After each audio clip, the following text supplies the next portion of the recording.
ఒక చిన్న పిల్లడు 9 సంవత్సరాల పిల్లడు అతను ప్రాబ్లంతో వాళ్ళ మదర్ నా దగ్గర తీసుకొచ్చింది. ఆ పిల్లడి ప్రాబ్లం ఏంటంటే యూరిన్ బ్లాడర్లో నిలవ ఉండటం చేత ప్రతి అరగంటకు ఒకసారి పాస్ పోయాలని చెప్పారు యూరాలజిస్టులు, నెఫ్రాలజిస్టులు అందరూ చూపించారు. వాళ్ళు చివరికి ఏం తేల్చారంటే ఆ 9 సంవత్సరాల కుర్రాడు ప్రతి అరగంటకు ఒకసారి పాస్కి వెళ్ళాల్సిందే. అలా బ్లాడర్ని ఖాళీ ఎప్పుడు చేసుకోవాలని చెప్పారు.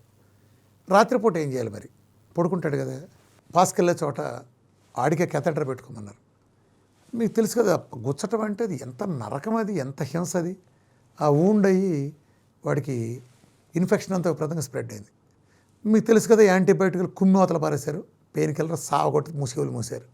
పాప వాడి కిడ్నీ 7.8 నుంచి 4 సెంటీమీటర్లకి షింక్ అయిపోయింది. పైలోనెఫ్రైటిస్తో ఆ ఇన్ఫెక్షన్ ప్రభావంతో ఉంది. పిల్లడు గజగజ వణికిపోతున్నాడు. రాత్రి అయితే చాలు అది గుచ్చుకోవాలి, వాడు ఉపక ఇన్ఫర్మేషను. వీళ్ళు పెయిన్ కిల్లర్ ఇస్తారు, ఆ పెయిన్ కిల్లర్ ఆపలేవు, తీసేస్తే పోతాడని చెబుతున్నారు.